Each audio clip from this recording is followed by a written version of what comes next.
Hello, everyone, and welcome to the Die is Cast. I am Russell-san, and with me I have... Fishman. Well, last we left off, Aquans and Jonas were nearing the end of their journey towards this supposed resting place of this mythical fountain, which they discovered in that archive arcanum in Vern's Run so long ago. The last leg of their journey took them to a village at the outskirts of the mountain range, where the fountain is said to be. But there. Yes, and the X there being the supposed destination of this fountain. Yep. When they arrived, unfortunately, they found out that the town there had been occupied by a local sorcerer belonging to the Court of the Seven, and that this sorcerer also had a second individual who was also a sorcerer from the Court of the Seven, and despite some degree of antagonism, if not outright animosity between the two of them, they did seem to be willing to cooperate for the greater goals of the court. This left Aquans Jonas with a bit of a problem. Not only were they now effectively in an occupied territory. Yep. The said occupied territory was only a few days away from the destination which they had been warned that the Court of Seven would be heading towards, and they were trying to prevent them from getting to. Additionally, they were concerned that there might be a second force heading from Ulrich's towards this fountain. Acting quickly, they managed to dispatch one of the Court of the Seven sorcerers quickly and with some, but not quite as discreetly as they had hoped. Nevertheless, they had managed to drown one of the sorcerers before their presence was discovered. By leaping into the river themselves, as well, they not only drowned the sorcerer there, they also managed to evade combat for the time being, and were able to regroup on the outskirts of the village. And then they were able to come in and, despite some technicalities, plan the downfall of the second sorcerer. Yep. At this point, with the town mostly liberated, with only a few remaining soldiers who went off, who were basically being driven out of town for all intents and purposes, now that their false gods were dead. Yeah. Aquans Jonas decided to take a brief rest before deciding to continue on their journey up into the mountains towards their intended destination. As they were leaving town, however, it turns out that they learned that they had not managed to do this just in the nick of time, for their time was up, and the secondary force from Ulrich's was now present, led by a group of foot soldiers, led not only by another sorcerer of the Court of the Seven, but also, much to their surprise, their former childhood bully and general antagonist, Bilous, whom they had not seen since they had left the plateau. My old buddy. And that is where we were leaving, with them entering town and us leaving. So that is where we are going to pick up now. Yep. So, if I remember correctly, at the end, Bilous had spotted us, right, as we were leaving town? They hadn't spotted us. We had left town before, as they were just arriving. But we did do a roll at the end of the last session that there was basically they were going to gather information based on what was going on, and based on the roll, the exact number I do not remember. The exact result I do not remember. Yeah, it was a while ago, but it was definitely success. And from that, Bilous is going to be able to piece together that it's the two of us, and he's definitely going to inform his group of that. All right, so we're heading up the mountain path. Yes. And then they're still in town. All right. Basically, we're going to be, by the time that they've sorted all that out, we're going to be on about an hour from town up in the mountain. Wow, that's not much of a head start. Not much of a head start at all. All right. So at this point, it's about 3 in the afternoon as we're heading up the mountain. I want going forward until, like, unless I say otherwise, my owl's gonna be flying up high enough that I can communicate to her still, but she can have a good view behind us. I want All right. to keep an eye on them. All right. Well, then now would be a good time for you to make a perception check for Owl just to see what she can spot immediately. All right, hopefully her eyes are working. Never mind. 11. 11. All right. Well, that is enough for her to spot the fact that there is no immediate movement from the village at the moment up towards the mountain trail that we're heading up. So as far as you can tell, at the moment we're not being followed. All right. Well, let's put some distance between us and them. All right. So I assume by the sounds of that, we're going to be moving swifter than we normally do. Unless it is, some sort of precarious mountain pass. If it's just No, a pass. this is still the foothills of the mountains. Basically, we're still going up the. This is still a trail, which bear in mind considering what would have been done with the enslaved labor of this village. We saw them coming up and down this trail before, so this is at least relatively well traveled at this point. Yes, I think at this point we're fine going quick marching. The one thing we do notice is it's in the afternoon now, and it is cold, or than we normally expect this time of day in the lower altitudes. Yep. The reason for that is because, well, winter's only a couple weeks away at this point. Yeah, I'm sure there's gonna be snow up in those hills. You can see white on the top of the mountains in the distance, but we still have, based on depending on how quickly we travel here, we have anywhere between a day and a half march to get to the supposed destination of the fountain. Yes. Yes. All right. So we're moving quickly then for this. So we're going to be doing basically a harder march. Yes. All right. Well, that is going to require a Constitution check. All right.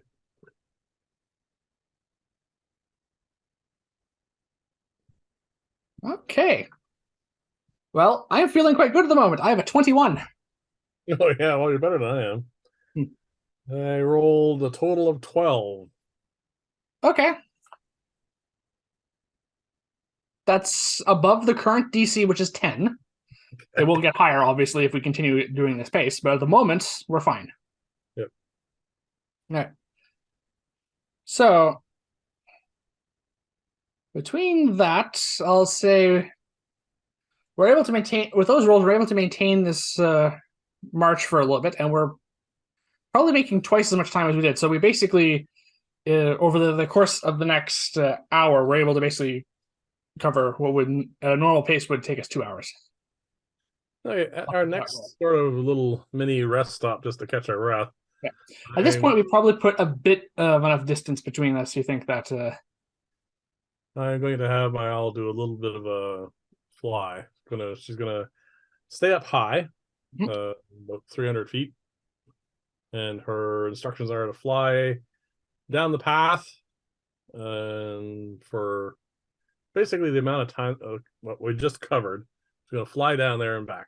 And I'm gonna, while I'm resting, have a look through her eyes. All right, so we're taking a short rest at the moment. Well, not really a full short rest. We already had one. Just a breather before we continue. All right, roll your perception check for your owl. Well, that's better. 21. All right. There is no real activity along the mountain trail, and as your owl flies back, and just with that roll, she can spot some details in the village. You don't really see the Court of S.A.N sorcerer, the foot soldiers, or Bilous wandering around. So between us and the village, no sign of them. So wow, no sign of them. You suspect from that they might be deciding they might have had a really hard journey here, and they're might be spending the night there. You never know. All right. That's as best you can surmise from that. I think we can slow down a bit. Yeah. Yes, we are basically now 3 hours a standard marching pace from the village. All right. Let's continue for the rest of our usual day's march. right. So Yeah, there are going to be a few rolls off in the off to the side here that you're not going to know about. yeah.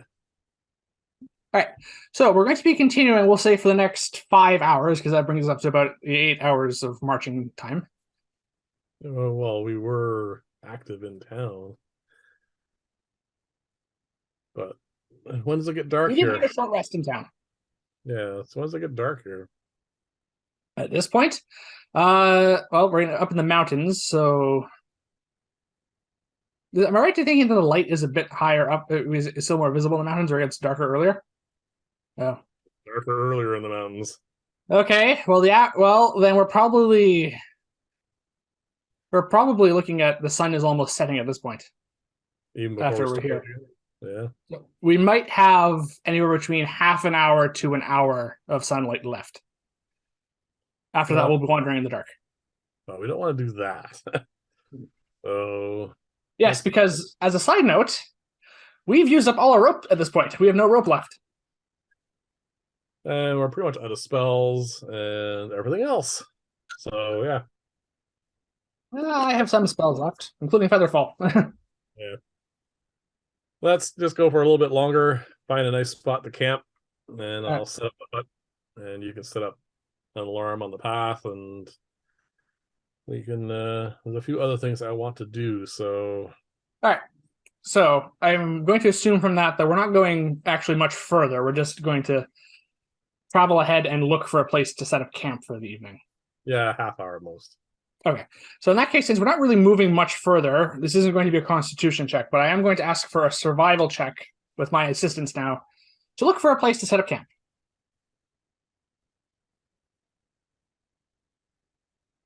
Well, I have survival. 12. 12. All right.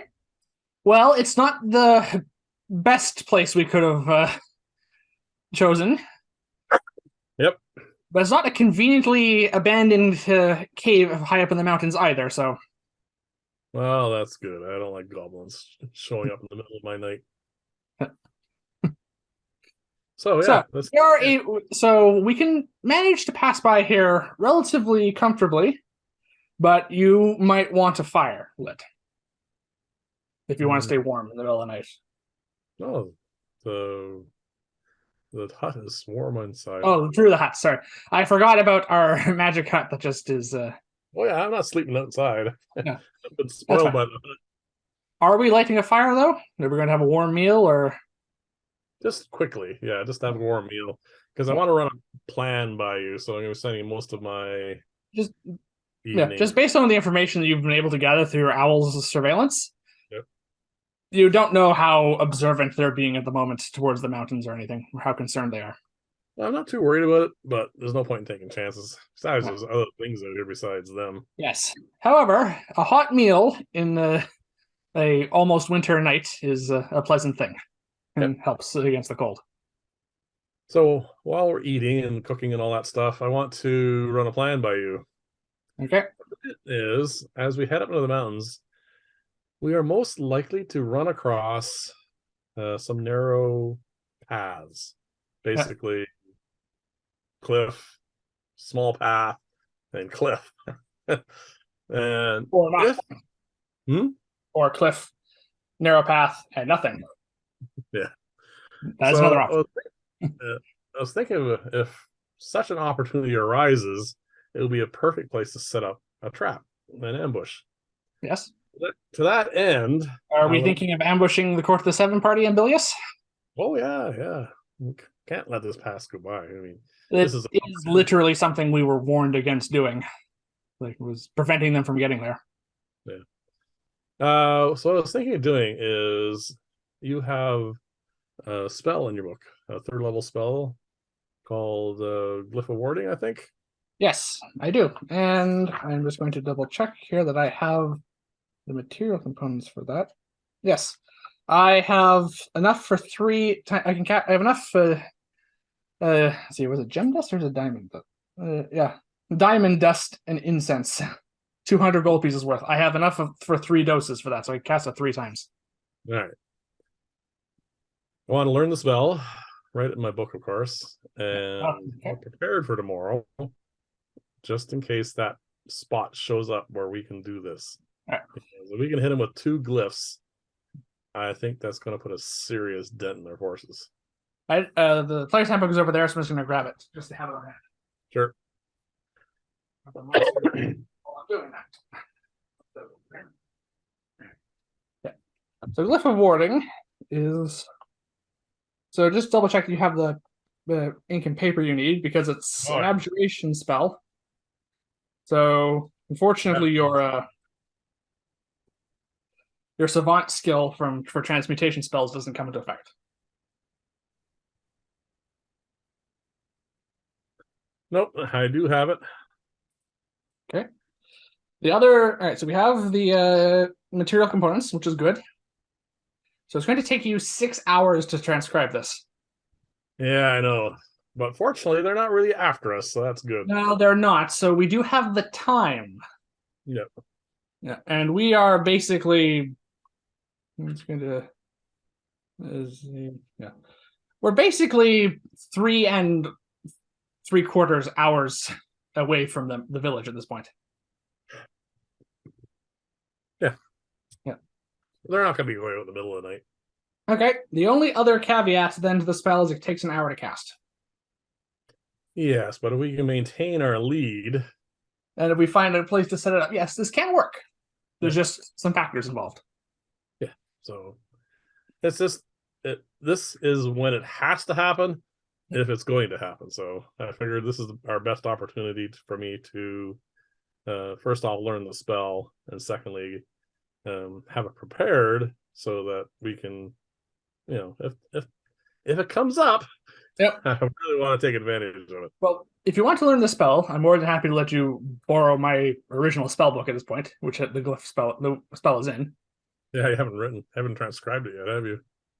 Well, exactly which spells I'm transcribing into my spell book is technically up for debate because it's just going by time. Yeah. It is one of the later ones, so who knows? But it doesn't matter. If you want to borrow that and transcribe the spell, you can. I can just prepare a glyph of warding in the morning because it's in my spell. Oh no, you're going to do that too. But if you want us to both do it, then you can. You can borrow my spell book and copy it down. Yep. So because you're copying, right? Yes, I will do so. So because you're copying from my spell book, there's no roll in this, fortunately, because it's not a scroll. Yep. So it's just going to take the time to do that. I am also going to take out one of the vials from my component pouch with the diamond dust and incense, the 200 gold piece worth, and give it to you just to hang on to. Yep. Just so you have it ready when the spell casts. And is there anything else, other preparation thing we really need to be doing at this point? I'm going to do that first, just to make sure. Mm-hmm. It's done.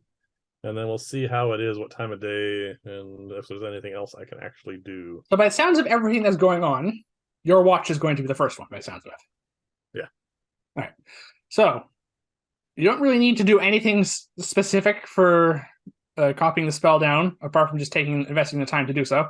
So let's do the roll for your watch first. Yeah. That'll be a 21. 21. All right. You do hear sounds in the distance of what sounds like wolves howling. Yep. And the sound carries quite a ways in the mountains. Yeah. And also what sounds like the sounds of battle. Sounds of battle. Mm-hmm. Is this before I start, during, or after I'm done? This is with basically it's happening during your watch, so it's in the process of you transcribing this. I can't really take a break, can I? Or can I? Nothing apart from a short break, really. Okay, You can't leave the. You can't leave the tent. I'm not leaving the hut. No. No. I was thinking of having my owl do a bit of a flyby to see what that's all about. Yeah, you can do that. As long your owl can go out there. Are you going to be perceiving through her senses? Yeah, I'm gonna take a quick break. Say, fly in the direction of the sound. Stay high. Go out maybe, a few minutes. See what you can see. Come back. Okay. Roll a perception check for your owl. It probably doesn't have to be too high. 20. That's more than enough. I probably could have just let it go on passive perception. There is a fight happening further up the mountain. Oh. So it's not the court of 7, at least, anyway, unless they can Yeah. tell. But it's pretty far up the mountain. Based on that perception check and your general intelligence, looking through Owl's senses, there is another campsite set up of another group of people about 3 hours further along the trail we're on. Mm-hmm. And they are being attacked by wolves. Wow. Okay. How's A that large going? number of wolves. Oh, yeah? Yeah. How's that battle going? It doesn't last very long. The wolves are driven off in pretty short order after 7 of them are killed. Wow. Okay. And the other side seems to mostly be making it through with no major losses. They might have some minor injuries, but you don't know. Okay. So a fairly competent adventuring party, maybe? There's 4 of them. Yep. With a 20, you can tell that there is, even in the distance and low light, because they do have a campfire set up. Yeah. There is a figure in armor with a 2-handed greatsword. Okay. There's some sort of robed figure with a staff who is unleashing spells that look like bolts of light. Okay. Yeah. There is a woman clad in basically what looks like more rustic looking leathers, and basically someone who looks like they're used to the outdoors and wielding a pair of hand axes. Yep. And a tall humanoid with an interestingly shaped spear. Interestingly shaped? It's not an ordinarily. It's not like a straight spear with just a head on it. It's more ornate looking, and with that roll, it looks almost like it's shaped like a lightning bolt. Oh. Well, there is such things as I thought it was a javelin of lightning, but anyway, it could be a spear of lightning. Who This knows? could be a javelin. Yeah. Yep. Okay. You're not familiar with the make, though. Like I said, it looks odd. It's some sort of polearm. And whoever this individual was wasn't throwing it. They were using it to fend off in melee. Oh, okay. I will Needless to inform say, you. So you're asleep, right? yes, I'm still asleep. All right. So I'll have my owl pop out. I'll go back to work. Yes. My shift is over. I'll wake you up. Yep. So at the end of your transcribing, you have copied Glyph of Warding into your spellbook. Yep. All right. So we come to my turn. And I inform you of what had happened. All right. So let's roll for my watch. All right. That's a 21. That's the second 21 I've rolled. Huh? Yeah. Same number. All right. Yeah. Nothing untoward really happens, and those wolves aren't going to be after much. All right. So the first thing I want to do is we've had these for a little bit now, and we've been forgetting about them for a little bit. I take out the crystal that we got from those elementals. Yep. So we've had this for a few days now, and we've not really looked into it. And this is just something that pops into my head. Admittedly, I could use this time to continue marking off hours on my transcribing of my Arcane Grimoire. But with the presence, with the 2 adventuring parties really close by, it may not be the best decision at the moment. All right. So I'm going to identify the crystal. So, because this was a magic item that you came up with during your session and we just forgot to cover for a little bit, do you want to go into it a little bit? Yes, these are one-shot magic items. For all intents and purposes, from our perspective, is you hold it in your hand, concentrate, and that energy that's stored in there is the equivalent of a one-time arcane recovery for wizards. Okay. So if it is used up, the energy's gone, the crystal crumbles, and it's this equivalent of you having had an hour short rest, except it's just for the arcane recovery part, nothing else. Okay. Is there a set number of levels it restores, or is it just based on the arcane recovery feature? It's the same as the arcane recovery feature. All right, so I could regain 4 levels of that. That's nice. Yep. And then it's gem dust. All right. So we wake up for the next day. Yep. Like that. All right. So we're going to be marking off. My new spells. Yeah, we're preparing our spells. Then that glyph of warding is on my list. Okay. Mark off another day's worth of food because we'll be.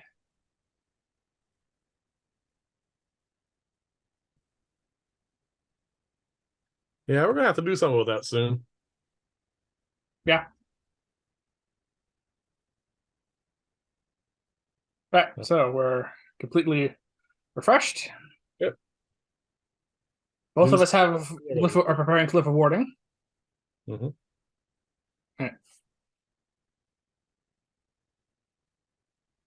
While we're having breakfast, Yeah.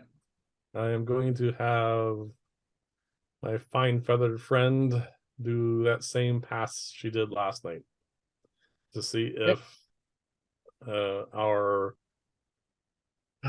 friends are actually getting up and bothering to come out living up the path. Oh, for you mean the court of the 7? Yeah. All right.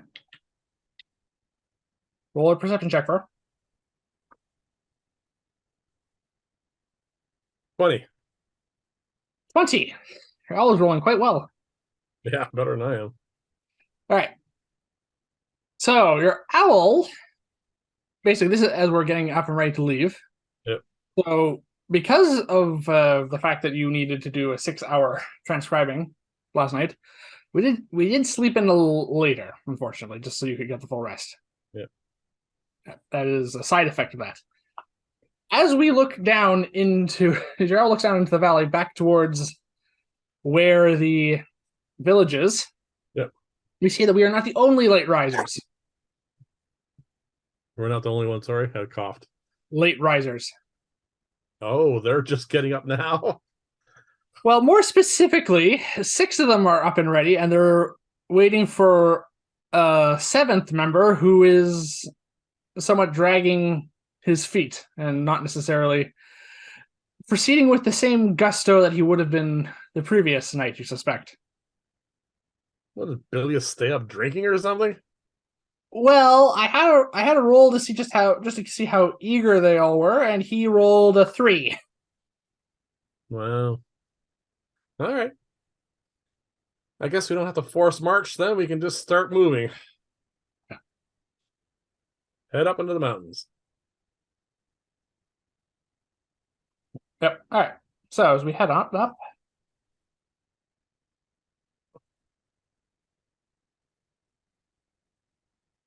right. So head up onto the mountains. So, are we looking out this day specifically for a spot that we can do this ambush plan of yours? Or is that just or is that just something we're going to be continuing going along, and if something pops up, it's going to be. I'm just asking how much. Sorry? I said it's a little early yet because I want there to be a nice steep fall on the downward side. So we're not quite far enough up, but maybe later on today. All right.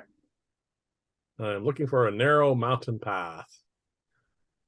Vertical cliff on one side, vertical cliff on the other side, and a nice narrow footpath in between. That doesn't have to be too narrow, but I want to make sure they all are in the blast radius. All right, because that's something very specific we're looking for, I'm going to ask for a survival check for this, because I think it's the only way it's going to work. Gonna help? Yes, I can give you assistance.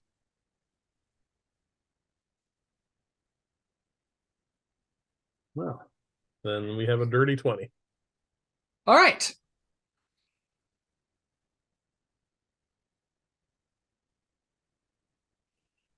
It takes us about 5 hours of travel. Wow. So we're getting good distance. Yep.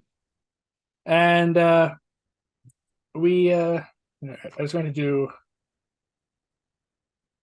few other rolls here just for a second, just to see how everything else is going. Okay.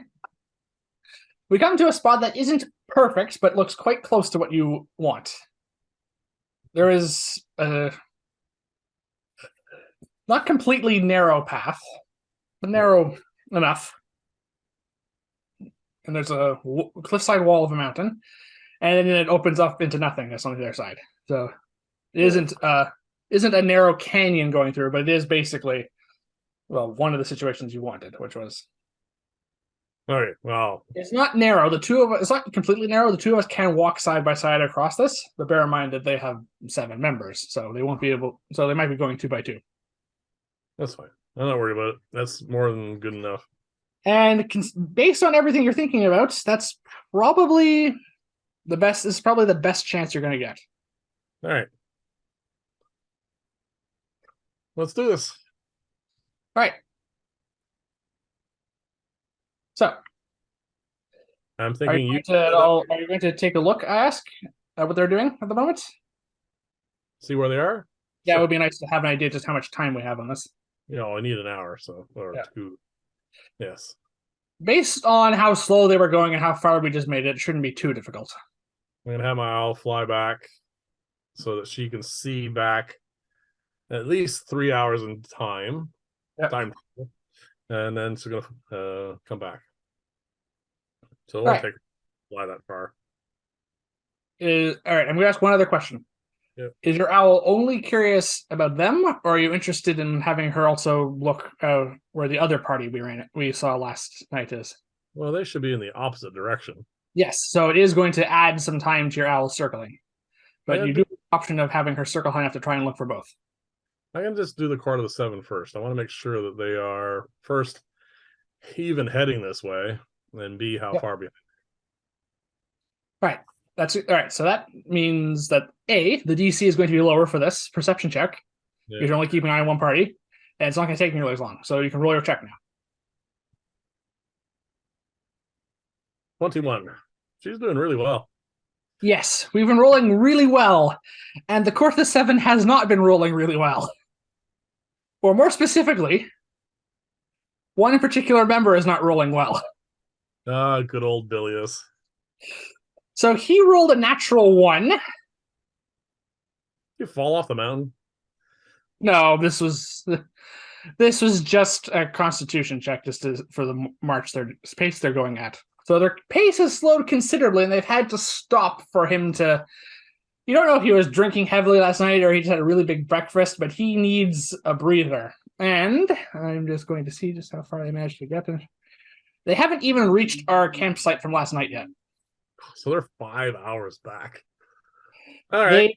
You suspect they've managed, and the time it's taken us to get from our campsite to where we are now, they've only traveled somewhere between 2 and 3 hours.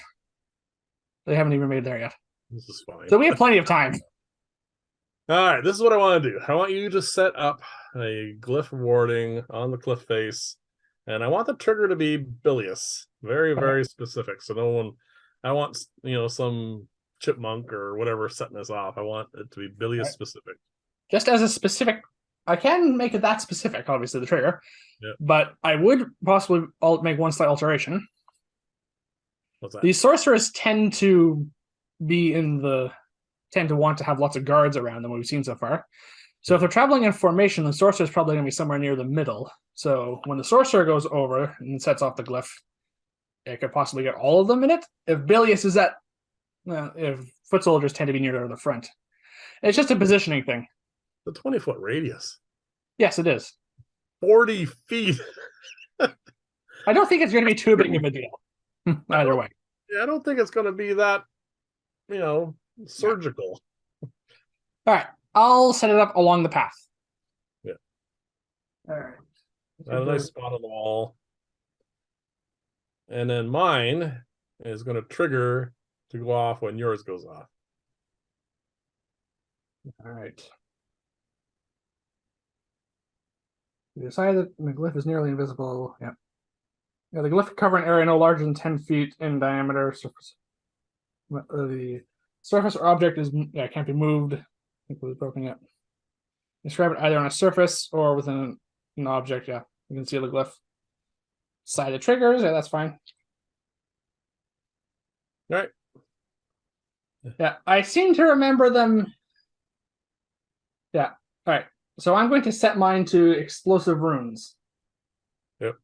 Which is so it's going to be a 20-foot radius explosion, same as your fireball, and I'm going to set it to cold. So it's dexterity saving throw, or suffer 5d8 cold damage. Yep. All right. I seem to remember there being something in here about them not also overlapping, but I might be misremembering that. I can't find it anyway, but it's a minor detail. There's plenty of room. I'm going to store a spell on mine. You're going to store a spell? Yep. All right. What spell are you storing? Want to guess? Well, it's either fireball or or gust of wind, I suspect, based on Fireball. All right. It needs to redeem itself. Been doing so badly lately. All right, I'm not going to bother having us roll to see if we can get the setup in time. We definitely can. Yeah. And once they're set. Okay. So the trigger for mine is going to be Bilous, based on your suggestion. Yep. And your trigger is when mine goes off. Yep. All right. Okay, now we just wait. Are we staying here or are we just leaving? Are we? Do you want to stick around to see if this goes off? This is a point of an ambush is usually to make sure it works. I figure we'd hear the explosions, but what do you True. want to do? We do now have another. That is a bit of a concern, but if we don't stick around to see this through, it might just be a wasted effort. I suppose if the sorcerer lives, he could heal his party member. All right, let's just stick it out. We'll see. Probably run into one sorcerer who can heal. Yeah, that's true enough. All right, let's find cover. Oh, he didn't roll another one, did he? He did, yes. Look, on the plus side, these glyphs last until they trigger or are dispelled, so they're good. Yeah, I know that, but good God, we're gonna die of boredom. That is actually the third one he's rolled this session. Hope he rolls a 1 on a saving throw. No, he's probably gonna roll well on that. Yeah. All right, so 3 hours. We're waiting here for the next 3 hours before we start to hear movement up the trail behind us. All right. Just to be clear, because you stored fireball in the glyph, you did effectively have cast 2 third-level spells. Yeah, I've written them off already. I am going to actually cast my last third-level spell once I think they're within, say, about a half hour from us. What spell is that? I'm going to make us both invisible. Okay. I'm not taking any chances on this. If we're going to do this, we're going to do it right. right. You've burned through all your high-level spells. Yep. All right. So one of the best things about using a glyph of warding as a trap is the spell specifies that there needs to be an active investigation check made against our spell save DC in order to detect them. Otherwise, they're nearly invisible. Yep. So no one does that for an entire march. No one does that for an entire trek up a mountain. Yeah. So unless his passive investigation is 17, he's not spotting. It does specify an active check, unfortunately. So no, passive investigation would not come into this. Right. We're good. So yeah. They come around the bend. They come around the bend. Bilous is not moving rather quickly, even at this point. So, believe it or not, he's at the back. Okay. There's no way they have a 40-foot marching order. No, he's basically only about a foot or two behind the rest of them, but he is lagging behind a little bit. Yeah. All right. So they all step across the glyph. You see it. See, we know where it is, so we see them go by it, and then Bilous goes by, and then the glyph goes off, and I have to roll some saving throws here. Yep. 7 of them. Yep. All right, so not all right. I'm gonna keep the same. Well, there is a natural one in this, but it's not Bilous.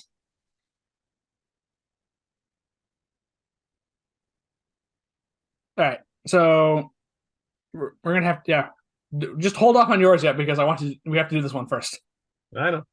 Okay. I'm just seeing if my fireball is going to redeem itself or not. All right. So Bilous has a 7. Yep. The sorcerer has a 6. All right. Those are the 2 important ones. All right. The one of the infantry rolled a 1, natural 1. Yep. That's double damage. Yeah. The next lowest after that was a 9. The Did 12. Sorry? Did anyone make it? Yeah. 16 is still a fail, and 19 was the highest. All right. Roll your damage. All right. 5d8 cold damage, 1 of which is going to be doubled due to our little house roll. Yeah, this is not going to go well for them. Well, not for him anyway.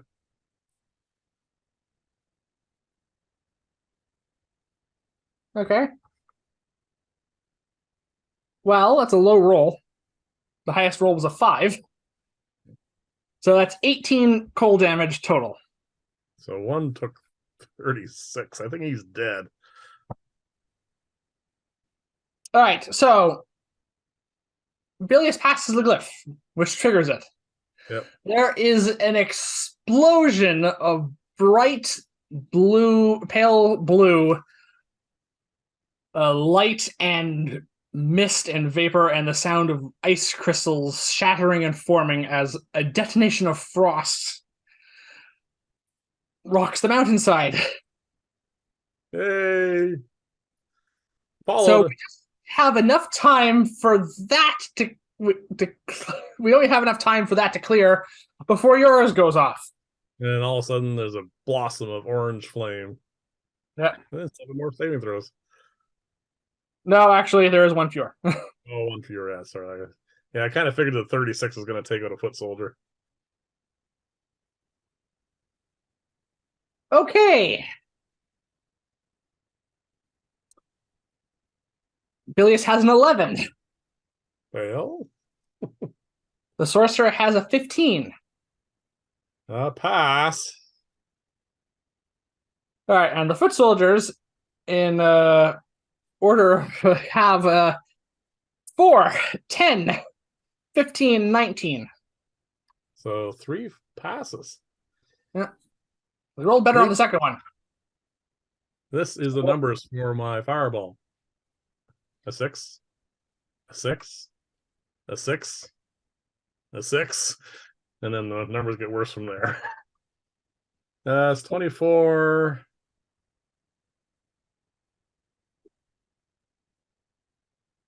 32 points of damage. Hey, I finally broke even.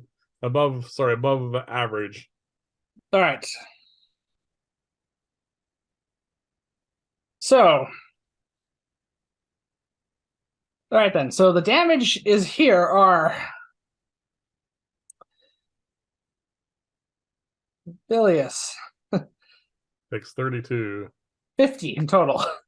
Yep. Same with the sorcerer, right?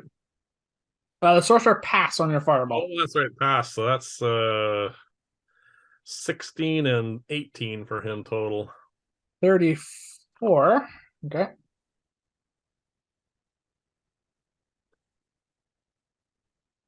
Yeah. 34. All right. And all right. Only one passed on the first glyph. So that's 9 damage plus 16. Oh, he was the same one. He saved both times. Oh wait, no, it was someone different. No, it was someone different. Then if he's a foot soldier, he's dead. Yeah, well, all the foot soldiers. All right, so when the smoke and mist clear, Yep.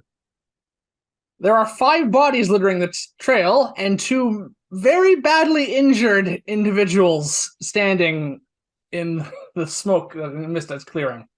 Yep. Bilous and the sorcerer are still both up. Yep.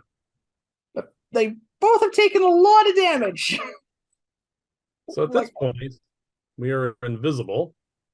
Yeah. And I'm not sure how the rulings are. I would call that the surprise round. But how do you go into initiative with someone that you don't even know is there?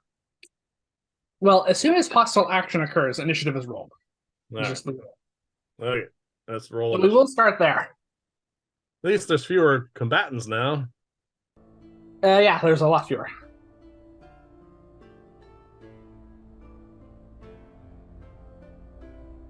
Those are all...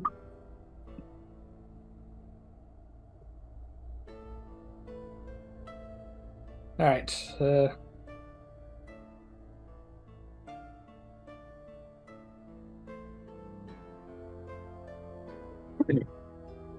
What do you have?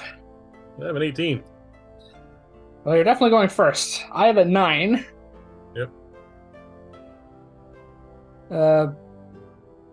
Bilous has a 7. He's not doing well today.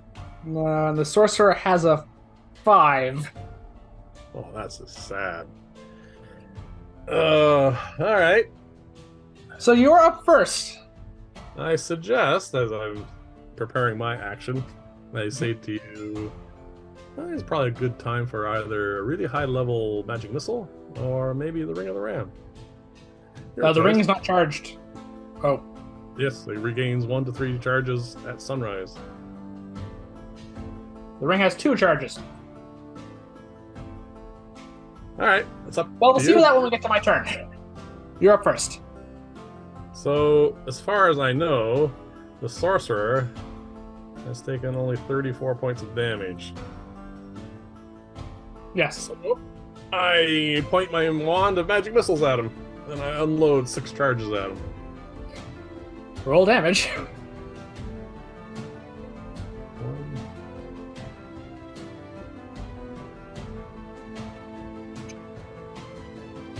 There's a few D4. And, while you're rolling that, I'm going to top up my drink here.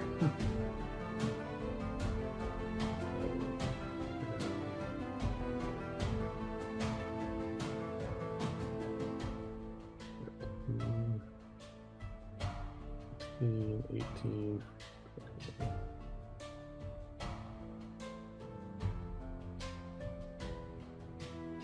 For 29 points of damage.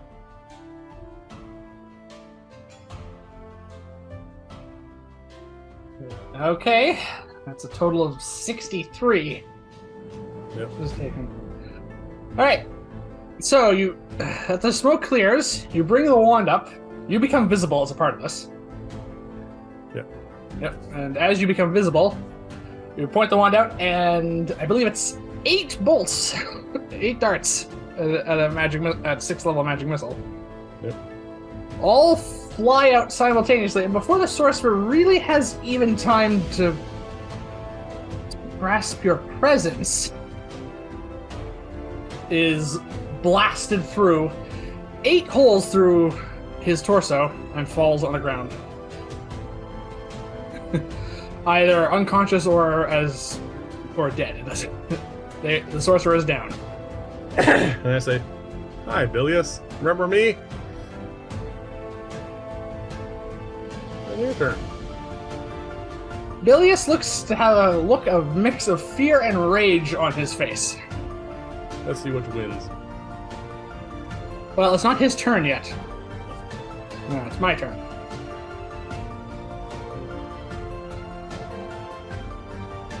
What do you feel like doing to the poor bugger?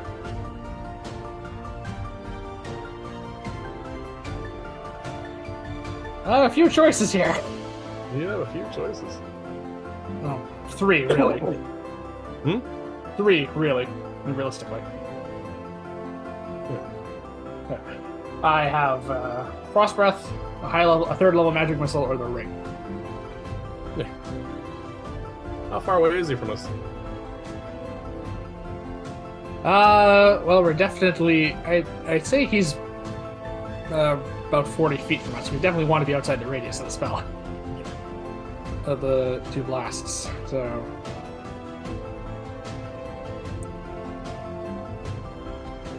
He's taken a beating. I don't really know what.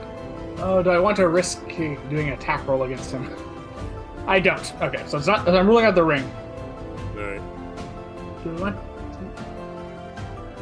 Hang on. You're invisible. So I am invisible. You have advantage on the roll. Do you have a portent? Oh, I forgot to roll those this morning. That's the problem when you DM. You have so many things to keep track of. Yeah. I'll do that afterwards. 1 second. Or I'll have them now. So 2 9s. Well, 9 plus your everything will definitely be above his armor class. It's plus 7 off of the ring. Oh, that's right. The ring's set. It has its own stats. Yeah. Yeah. That's up to you. I already rolled for that. I'm not going to use the ring. I'll save that for later. All right. I am going to hit him with magic missile because I know he's hardy.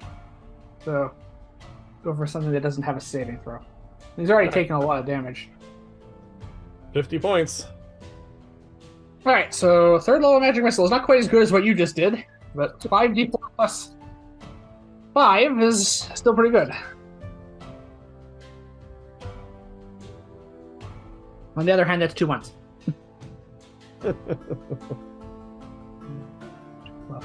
17 points of force damage. Well, that's a nice opening salvo. Of 60. He is still standing, by the way. Yeah, I know he's a tough Bilous was hardy back when on the plateau, and now you have a chance to get a look at him. Yeah. Because we've been seeing him from a distance. Yeah.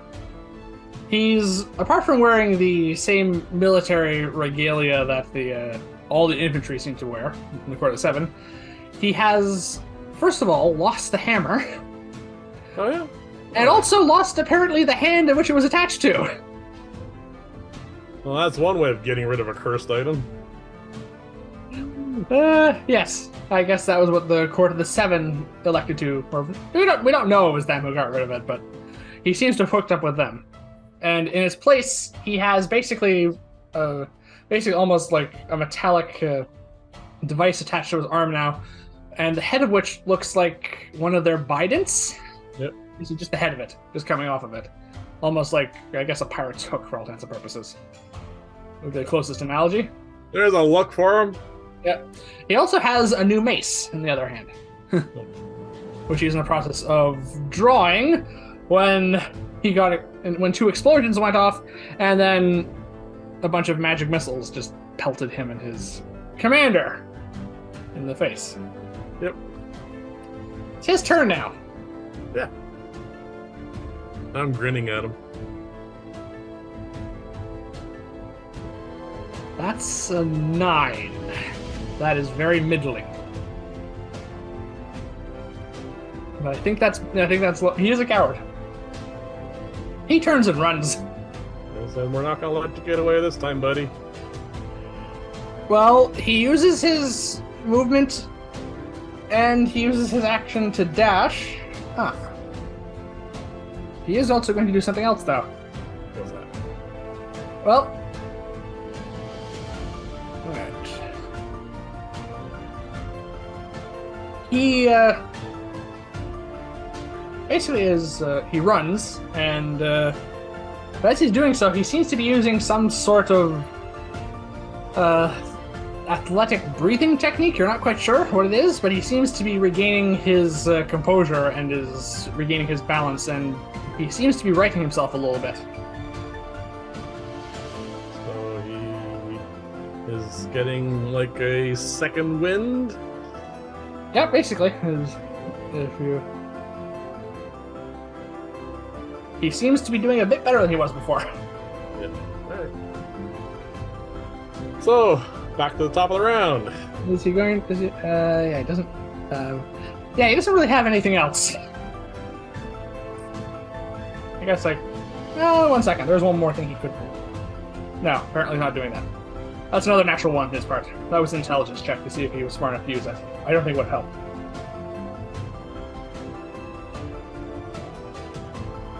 Well, I can't get away. So I'm going to cast a first level spell to make certain. And I'm going to cast Expeditious Retreat. Okay. So you're chasing after him. Yep. So apart from the fact that you want probably you're reversing a role that has been his since childhood, what is the point of this exactly? He knows of the plateau, he knows of us, and he's now, of course, hooked up with our biggest enemies. Well, I meant for the fact that he's still only 100 feet from you. Why aren't you just blasting him? Well, I want to make sure I stay within range of him. Okay. So I'm going to move. I assume his ability to move is roughly the same as when I was a kid, so I'm going to make sure I stay out of his ability to turn and run and smack me. I'm going to stay about 50 feet from him. And Okay. I can't do a cantrip this turn, can I? Because Expedition Feat is a bonus action, you can cast a cantrip as an action, yes. All right, I'll firebolt him. Alright. Do I get any advantages because it's shooting him in the back? Sorry? Do I get advantages because I'm shooting him in the back? Straight not. It's a straight roll. Well, that's a 1, which I am going to re-roll.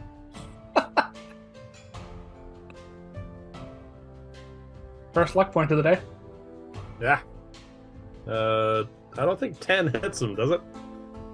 No, a 10 does not beat his armor class. Let's try that again. Second point of luck for the day. Oh, good God, an 11. I told you I was rolling bad. Total of 11, that's also a miss. Are you using the last point? No, why not? It doesn't really matter at this point. I've already burned through so much. All right, that is a 21. Yes, that hits. Roll your damage.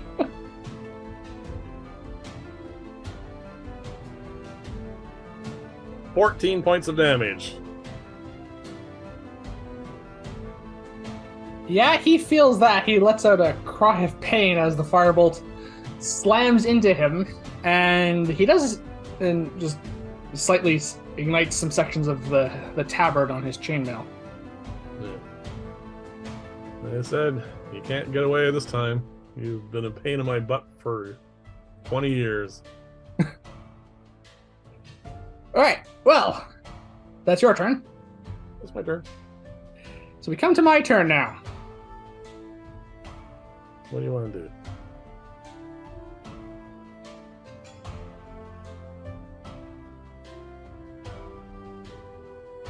Well, I'm apparently not as personally invested in hurting Bilous as you are. No? He's been bullying you too. Sorry? He's been bullying you as well.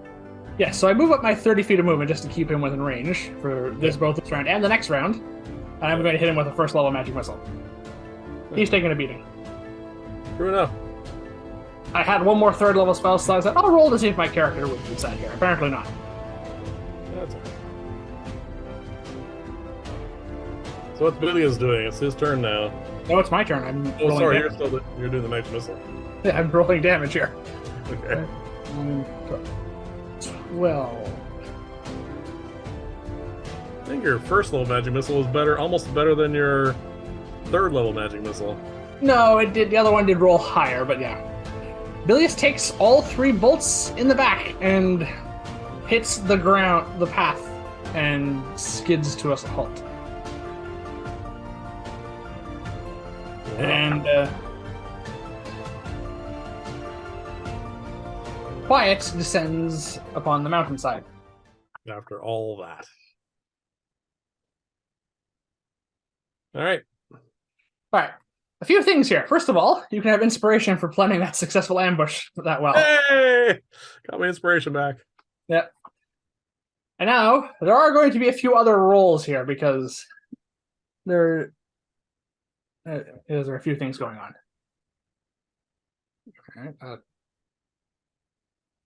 Okay. Yeah, okay. And, oh, yeah. So, this was all rather quick. Yeah. Obviously, because it was only 2 rounds of combat. Yeah. But you hear a distant rumbling sound in the mountains. Rumbling? Yep. As in earthquake? Oh, avalanche? We are in the mountains, and we just did set off 2 explosions. 2 big ones. Yep. Quickly, before we have to run or anything, I want to go and get the emblem off the sorcerer. With your enhanced speed, and considering the fact you are basically probably a few steps from the sorcerer at this point. Yep. You can grab the emblem, which in this case is a ring. All right. Throw that in the bag of holding. All right. Are we doing any other searching, or are we moving at this point? I am going to now risk a perception check.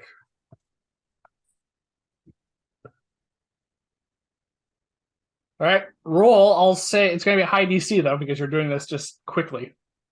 Is 22 high enough?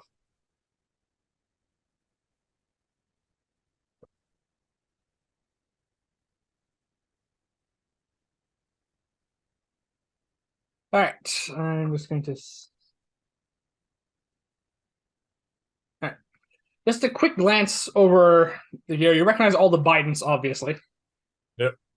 Just a quick glance, you can see that Bilous's the thing on Bilous's hand, a place of Bilous's hand, is almost certainly the same sort of device, just modified for him. Yep. And there is a bright red cloak that has a fur lining around the sorcerer that strikes you out as something unusual, and there's this faint smell of brimstone from it. Ooh. That's all you have time, really, with that check. Well, actually, I think you misunderstood. My check was not for what was on them, but what that rumbling might be. That is indeed an avalanche. Is it heading our way? This is the direction in which the explosions were set. So, yeah. Yeah. Is there any cover nearby? Yeah, we can probably we have a decent chance of avoiding this if we act quickly. Well, I can run quite fast. You are quite quickly. You are closer to this avalanche than I am, though. All right, so there's going to be a skill check involved in this, basically. All right, I'm going to retreat from the avalanche. Of course, I just burned all my luck hitting Bilous. Yes, you did. All right, so unfortunately, so I'm further away from it, so I'm going to. So I have advantage on the check. You don't, I'm afraid, but you do move much quicker. Does that count to having advantage as well? No. So what's this? It will lower the DC. What's this? What's the saving throw? It is. This is not a saving throw yet. This is going to be a dexterity check. No.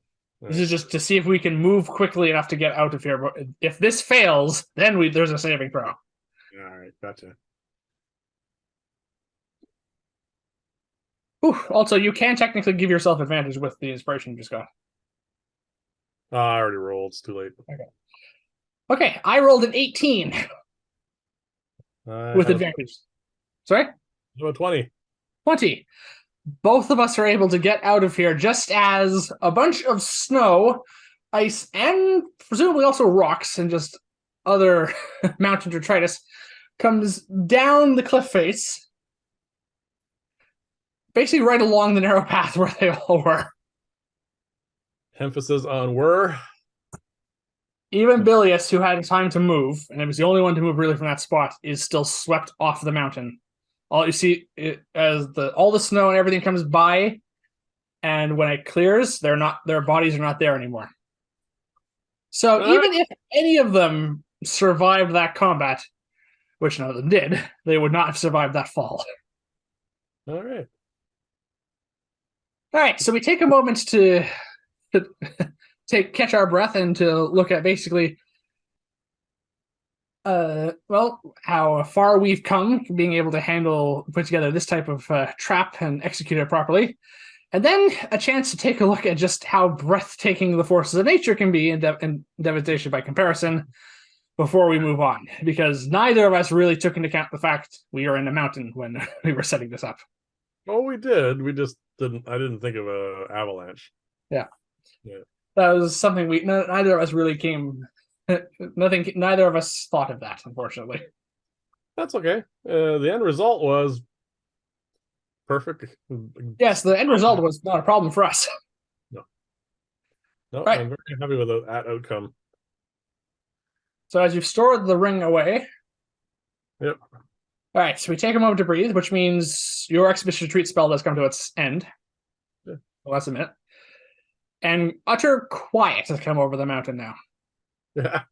compared to about enough noise for a while. yeah, yeah. There's probably was close to about a minute's worth of very loud noise and all that, but yeah. All right. Well, Bilous,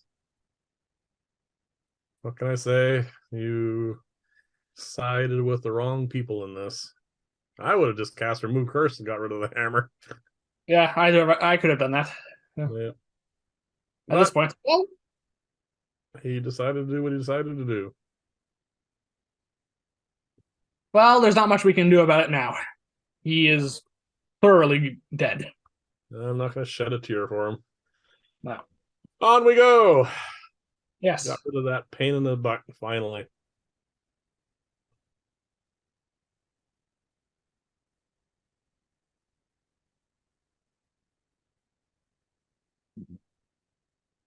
So, as we head on from there, probably thinking that probably silently thinking to ourselves that Billy should give our regards to his father if he sees him. Yeah. Which, to be fair, as you're thinking that he technically did side with the group responsible for sending his father as murderer to the plateau. Yeah, there's a whole pile of problems in the decisions he's made in his life. But then again, he is not very smart or wise. So, believe that. So, moving on from there, we are going to need a new survival check just to see how far we can get in the remaining daylight we have today. Yes, this did burn some time. It did. That'll be 18. All right. Based on how we were based on our travels the previous day, and how far we're going to be able to get, we estimate as we're heading out with that roll to have about 2 hours of sunlight left before it starts getting dark again. That's okay. I'm pretty spent, so I wouldn't mind camping anyway. So between that, we are able to get relatively far up the mountain this time. We eventually come to an area where we look like we can set up camp for the evening. Cool.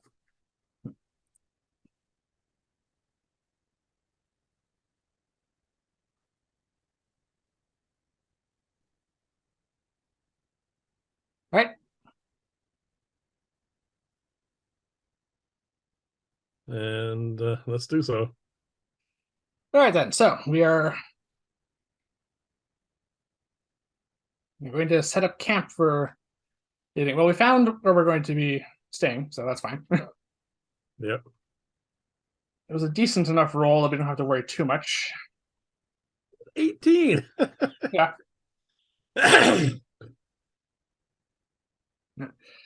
Only have one dose of that left. Yeah. Oh yeah. I don't know. I think it was well worth it. Next time we get to a place where we can buy stuff, remind me to pick up some of those. Yes, well, now that we both know the spell, it's worth it. All right, then. So we're going to set up camp for the evening, have our supper. And I guess I'm taking first watch this time. Anything anything specific we're doing this evening apart from setting up the alarm spell and the hut? I think I would like to make another potion if I can. All right. Well, we'll get to that on your watch then. Yep.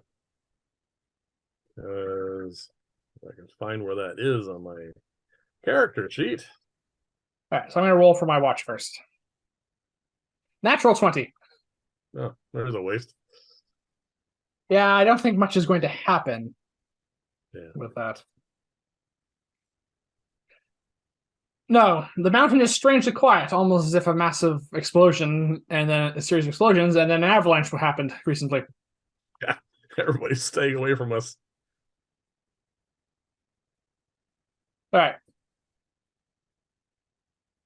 So now that Bilous and his group are dead, Yep. I will work a little bit more on my transcribing. All right. So that's going to get me down, knock 4 more hours off of the transcribing into my new grimoire. That brings it down to 18 hours. We're nearing the end of this. I'm seeing the end of this now in sight. Yeah. Yep. All right. And then I'm going to wake you for your watch. Sure. I'll roll the perception check. A little worse. 14. All right. Well, much like I said, most of the wildlife seems to be avoiding this area of the mountain we're on at the moment. So you want to make a potion, you said? Yeah, I only have one potion of greater extra healing. Yeah. So the problem is I blew all of my luck. Already, yeah. I also have a potion of greater healing still, and 3 regulars. So I'm going to instead, I am going to try and make just a regular healing potion. All right, so that's a medicine check with DC of 10.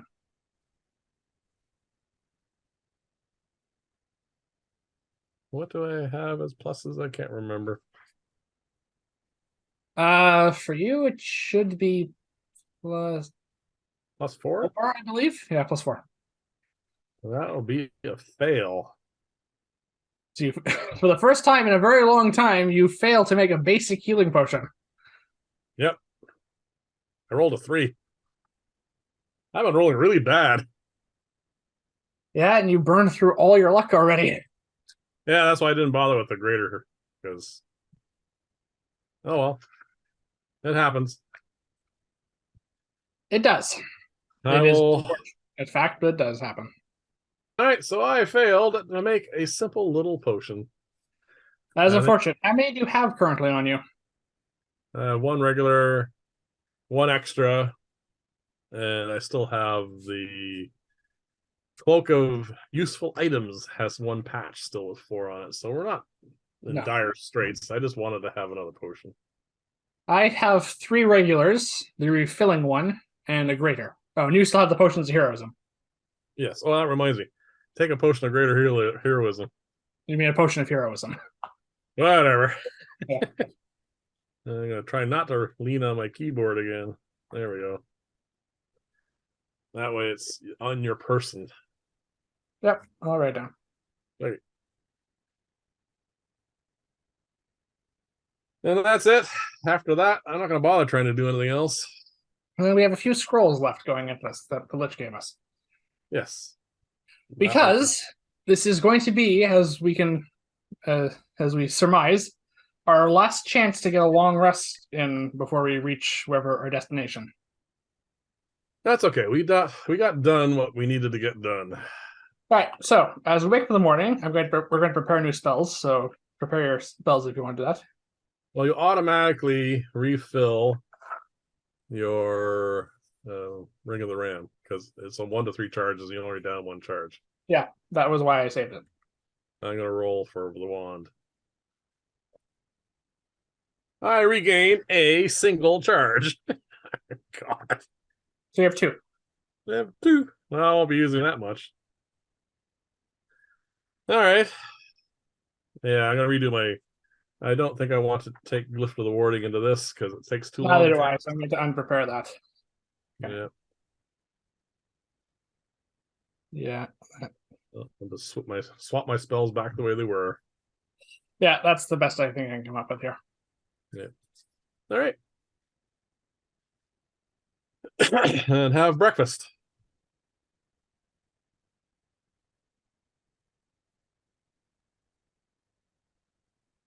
All right.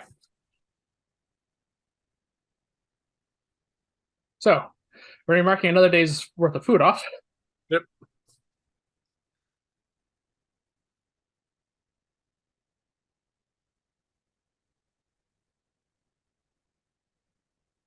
And I get 2 new portents because I didn't end up using the ones I had. They're mediocre. Yeah. I'll remember to roll them anyway. Those are mediocre as well. 10 and 12. The 12 is a bit better. Yeah. But 10 is literally middle of the road. Yeah.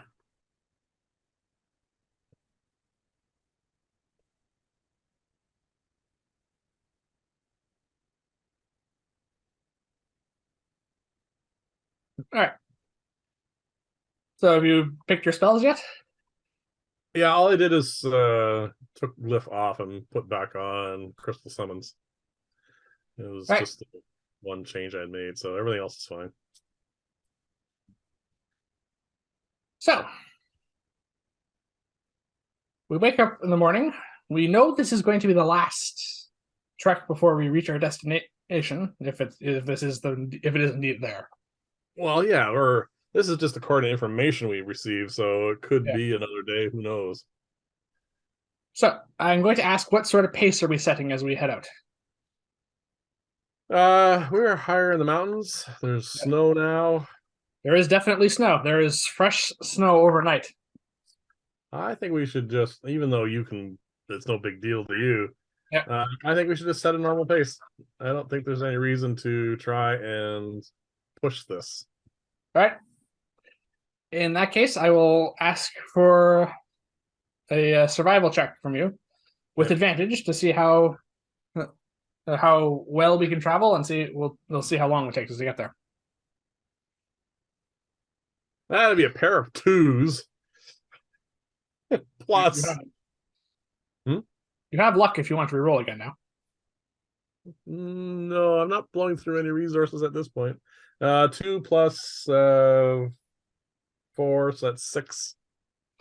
Well, the good news is, A, we have a map, and B, it's a mountain trail. There's only so far we can travel. Yeah. Without going off. So we're not going off of any cliffs or anything, which is a nice thing. Yeah. However, oh wow.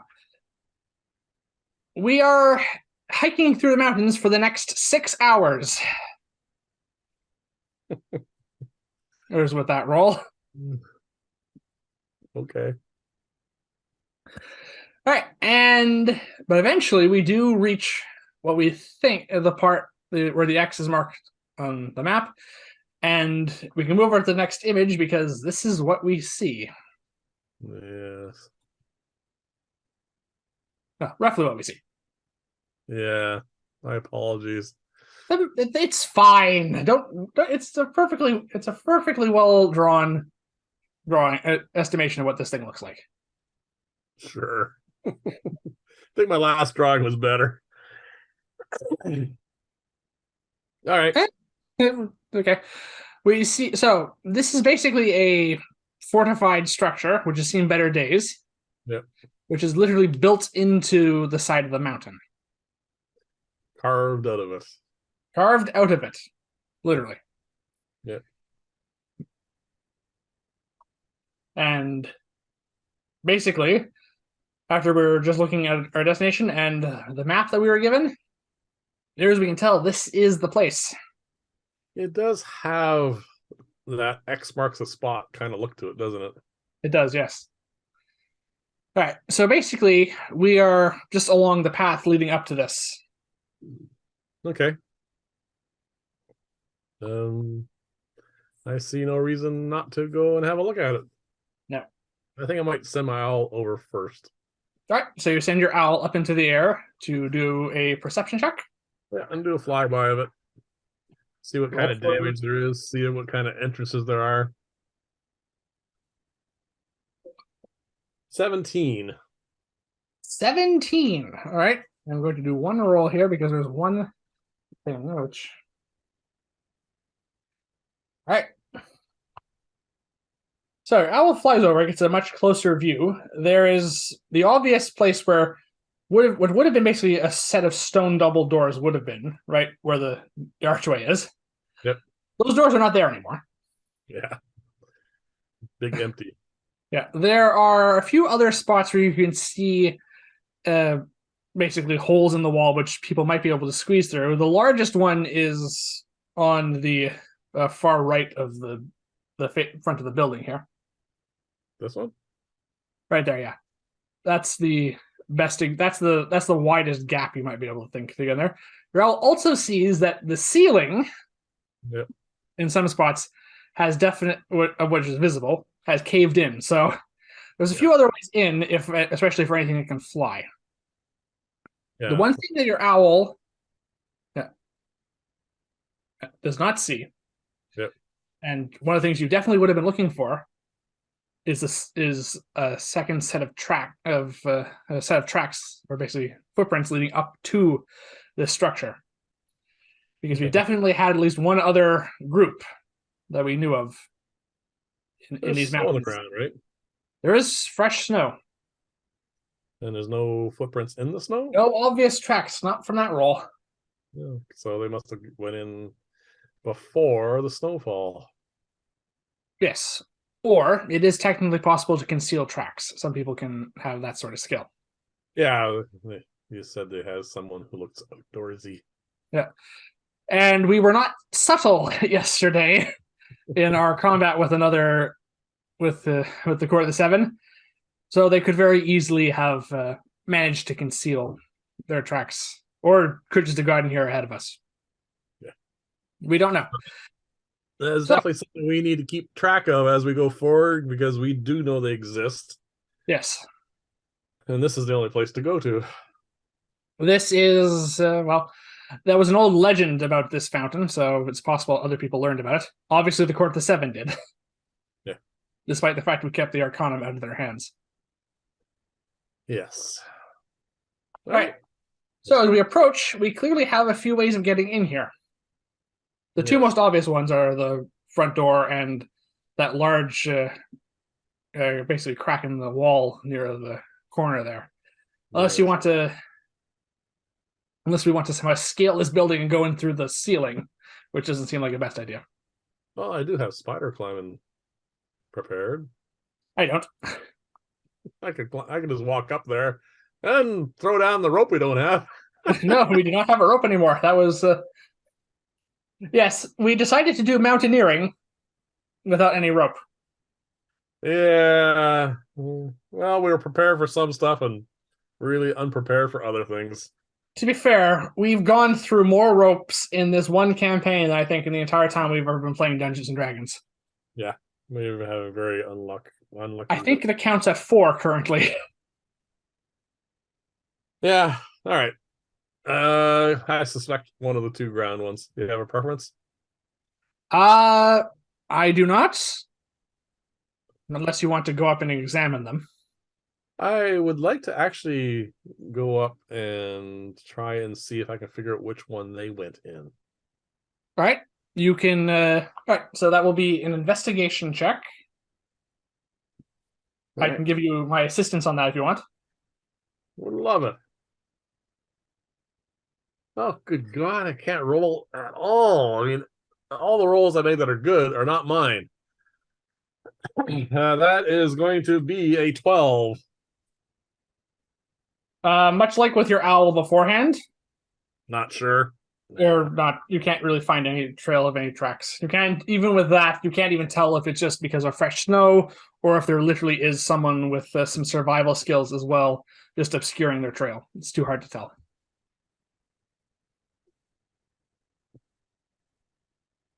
Part of me wants to go in the less obvious entrance. Actually, yeah. Let's go through the one on the right. All right, you want to go through the one on the right. All right. All right, so as we go in, Where are we coming in on this? basically, if you, it's hard to tell because it's kind of all of a ruined circle. Yeah. But the lower section and to the right, there's a large gap. Large. So, no, yeah, right there. Basically, that is where the actual passage leads into.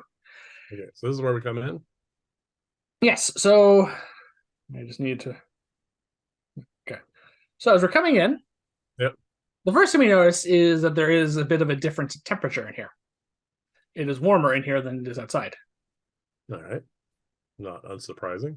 No. The other thing we notice, because it is, well, it's not a very discrete sound. Yeah, that is, yeah, we'll notice that. It's well below passive perception. Is that there's a loud snoring noise coming in from this room. Coming from that rather weird looking structure here. So we're just coming. So we hear that sound, and I'm going to ask before we go into and I give you any real details of what this looks like. Are we being stealthy or not? Oh yeah. Loud snoring means something might be sleeping. Could be anything.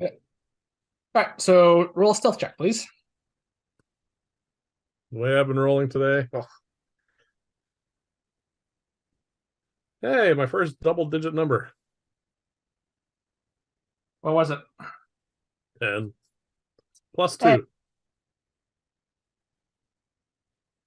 So you're 12. proficient in stealth, aren't you? Oh, not bad. Yeah, 15. Woohoo!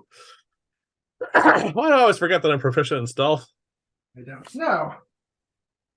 All right. I unfortunately rolled a 6 Total.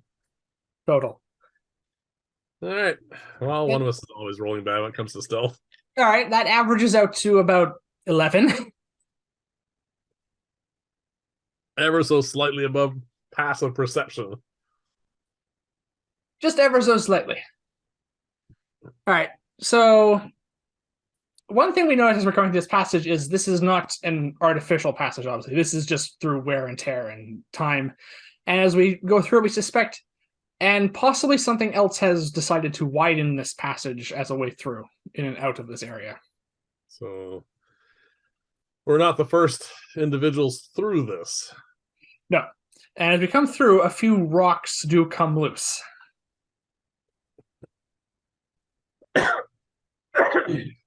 And we do hear something stirring inside. Oops. We'll stop. All right, so we stop. So at this point, we have a very faint view, very faint light from in there, and there's a bit of a view. So we can just basically make out the rough structure of basically almost like imagine a cone coming out of that little passage there for only about a few feet, more than a few feet. Basically, we can see into this. You see this second central ring here on the inside? This one? Yeah, so we just see past that. Can't see this yet. We can because it's on an angle, basically. We're basically coming in from there. So that is a large pile of straw and other dertitis. It looks like something has built itself a nest. And they're a large nest by the side. Look. I'm going to signal you and just drag you back a bit. Yeah. The other thing we notice is that there is a dead body in view from there. Quite a few of them by the looks of it. We only have visual on this one, though, unfortunately. The one just outside, just inside that ring. That one, yeah. That's the only thing we can see, unfortunately. Is that a body or is that a skeleton or? It is from our current distance and just the low light in there, it's too hard to tell, I'm afraid. All right, so I'm going to take you and we're going to back off a bit. Yeah. And I'm going to pick up what's probably a ton of here, just a small rock. Yeah, about 4 or 5 of them just fell from the passage we're in. Yeah. And I'm going to back up enough. I'm going to very quietly try and cast light on it. All right, I'm going to ask for another stealth check, which might be a moot point considering you're about to cast a light spell in a dark tunnel. 17. I'm gonna try and conceal it, like the light as much as possible. With that roll, it's not hard for you to do that. So you basically just cover it inside your coat, and you now have a light source that is shining upward, but you basically almost have like a magic equivalent of a hooded lantern at the moment. All right. And then I'm going to You, throw that rock in there. all right, make a dexterity check. 16. All right, that's more than well enough. All right, so basically, you throw the rock, and it basically lands right next to that corpse I pointed out. All right. Then we're going to sit here quietly and see if anybody comes by and has a look at that. All right, so you hear the rock impact, and you hear a snarling noise from inside, and then you hear a very large creature of some sort moving about. In fact, you hear almost what sounds like a leap. Some sort of large animal leaping. So there's a big giant cat pouncing on my rock. No, because you don't. Nothing impacts. There's the sound of like, but then you hear this. Then as you focus, you hear the sound of almost like wings. Something's flying around in there. Something is flying in there. Well, And let's just see what this thing. Oh, that's. And then a large creature lands basically directly in front of the corpse and the glowing rock, facing the tunnel the passage that we're coming into. all right. What do I see? So you do get a good look at this thing. Yeah, I kind of figured. All right, the first thing you notice is it's large, definitely in the large category of creatures. Yeah. It does have the body of a cat, a large cat, With wings a and an pair eagle of beak? leathern wings. Yep. A pair of leathery, almost bat or draconic wings. Oh, okay. No, not what I was thinking then. It has a lion's mane, Yeah. but its face is more humanoid and it grins. It has rows of shark like teeth. And on the end of its tail is what almost would be like a scorpion stinger, except as opposed to one stinger, there's a multitude of quills and spikes coming out of it. Manticore? This does fit the description of what a manticore looks like from our various studies. These are rather famous creatures, and they tend to love mountain lairs. So this structure probably would look like an ideal nest for it. Okay. I have a very important question at this point. Can it fit into the narrow passage that we're in? Yes. In fact, you have a feeling that this is probably how this creature got into here. Ah, crap. I just want to. You don't have nature, do you? No, you do. Oh, that's a high roll. In fact, as I point out, it is likely that this is her. Oh. Female So manticores tend to build these sorts of nests. big straw nest with a bunch of babies in it that she's going to use to feed us to. We don't know if she has any children currently, but this is the sort of nest, just from saying that manticores tend to make. I take it these are not Mormon fuzzy neutral creatures. These are monstrous monstrous creatures that are evil and Uh, try and eat us now. Because that's they what are almost universally known for their vicious hunger, and they are highly aggressive, highly territorial, and they are malevolent, yes. They are also, however, at least semi-intelligent creatures, and there have been a few noted stories of various other dark and evil powers effectively allying with manticores and keeping them well fed and using them as basically guard dogs or basically hunters and monsters. Basically, like, they can be tamed and well, not so much tamed, but they can be allied with. right. But they are inherently violent and vicious creatures. All right. And I think it's what, drooling now at us? It cannot see us currently. Oh, because of the bright light between us and him or her. Yeah. All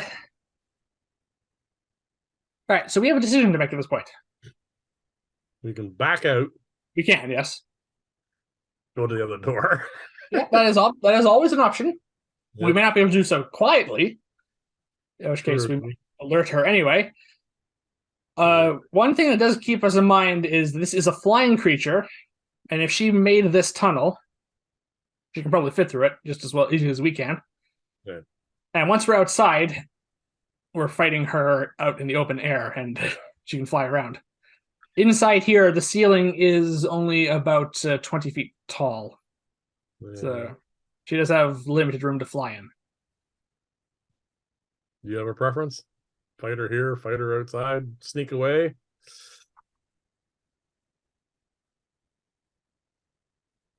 Well, that's natural 20 on intelligence check. Well, she definitely knows we're here, but she seems to be a little wary at the moment. So we're not going to be able to take her by surprise at this point. We either are leaving at this point and not fighting her, or we. Oh, wait a minute. She knows we're here. She's going to follow us. She might. Can't imagine her not following us. Yeah. Especially if we run away.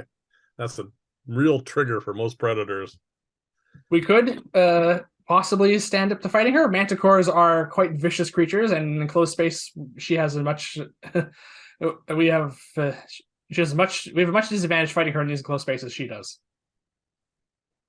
Well, I don't think we're going to be able to get to this one, mostly because of some bad stealth checks, I think. So I'm going to cast Mirror Image.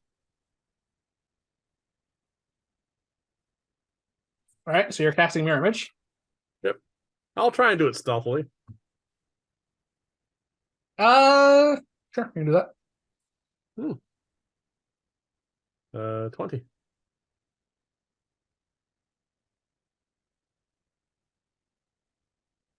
As far as you know, you don't think she knows you cast the spell.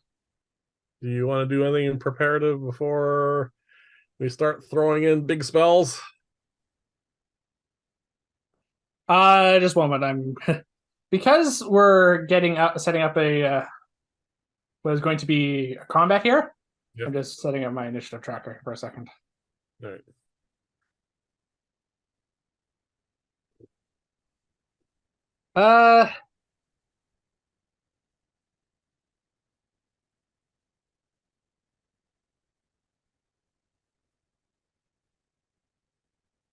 Yeah, I think Mirror Image is a good choice. Sure. Not sure how many attacks she's going to get or whatever, but all right. Can I do this stealthily is the question. No. That's an 8. We're rolling for initiative. Sorry? So I guess we're rolling for initiative. Yes. Fortunately, we are able to get those spells off, but that is what is going to set us in the comp.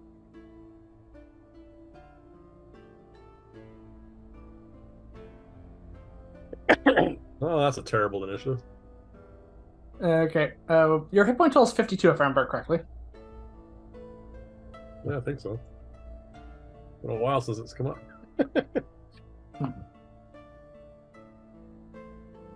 Yep.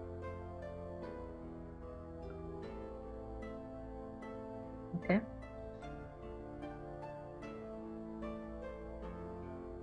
All right. So, what's your initiative?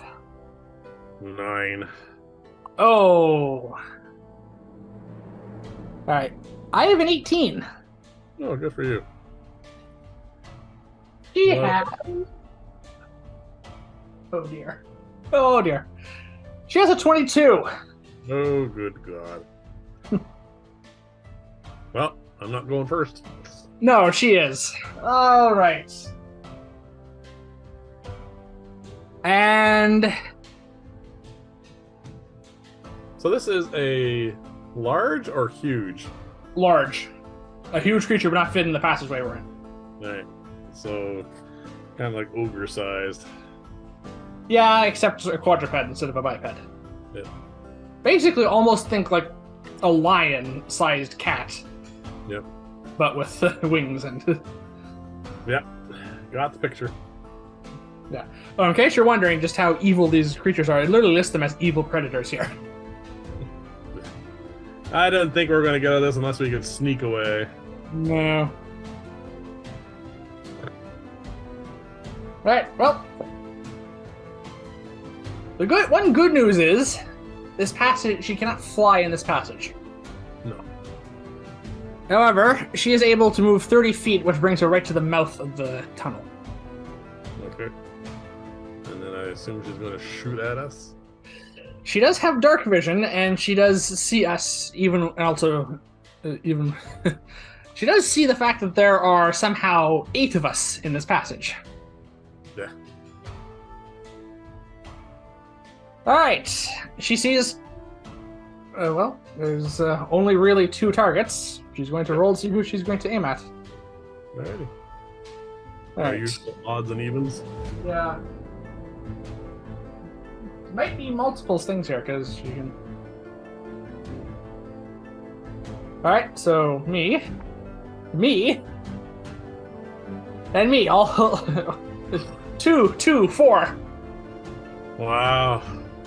She brings her tail around and like a whips at us, and as she does, each time she does that 3 times, one of those quill-like spines shoots off of the scorpion-style tail and Wow. heads towards me. The first one is a 7. It doesn't even make it into the tunnel. Yeah. It dings. It basically pings off the side. Warming up. The second one is a 20 to hit. Yeah. The third one does enter the tunnel but goes whizzing past us at a 9. All right, so mirror image. So, it's been a long time since we used this. What'd you roll? I rolled an 8. Yep. 6 is the first one. All right, so How much damage was that? we don't know it doesn't hit. That's the thing. Alright. I just thought I'd ask. She grins malevolently for a moment as she sees one of her 3 tail spikes actually land home and kill one of the 8 of us in here, but then sees the fact that there's no body afterwards and seems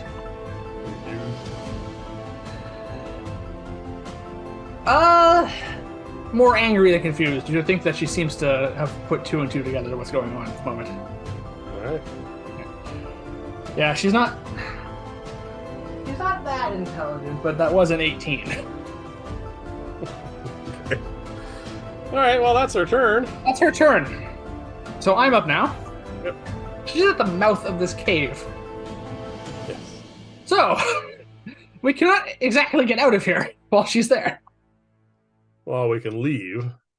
We can go back the way we came, yes. Yep. That is.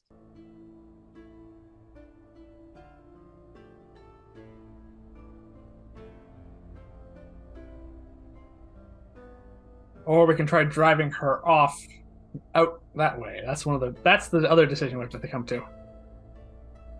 Well, at the moment, let's just hit this thing and see if we can convince her that this is a bad combat for her. Alright. Well, this is a big monster. I'd like to conserve spell slots because we don't know what else is going to be in here, but there is. Okay. Oh, do I use one of the scrolls now is the question. She's pretty big. It's like a ring.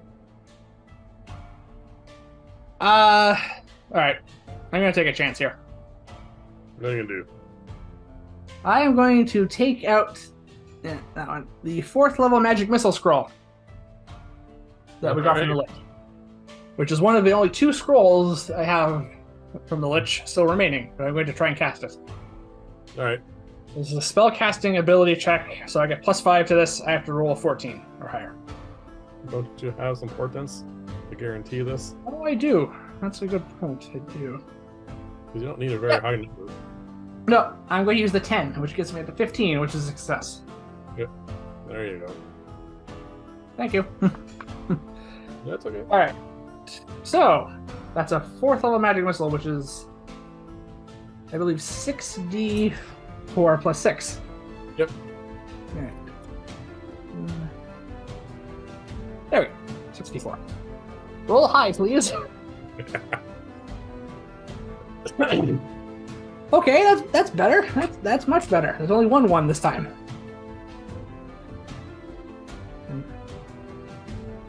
16 plus 6. 22 points of force damage. Oh, that's a good one. Yep. That is a...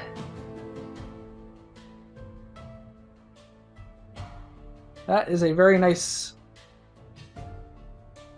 opening round of combat for us. So, as I bring the scroll up, it basically bursts into many darts of blue light that shoot out, and basically I do to her what she was trying to do to me us a moment ago. Yes. With far greater effect, though. She does not like that. I can imagine. However, it doesn't seem to have much effect on her apart from just making her angrier, unfortunately. She's not fleeing. No, she's, I'm pretty sure, a tough creature. Yep.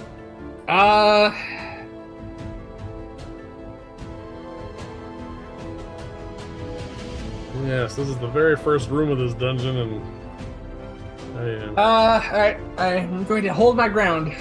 Apparently, moving back and forth is not necessarily going to help here if you can just shoot tail spines at us. It's your turn. Yes, and I'm having a conundrum. So was I. This is the very first leg of our journey in here. Admittedly, I used a scroll, I used a scroll that's only purpose was going to be to deal damage to something. So this is a big monster that works out. Yes, it does. And I have a couple of choices. You do. I could fire off a big spell. I just did. Cause her some damage. Yep.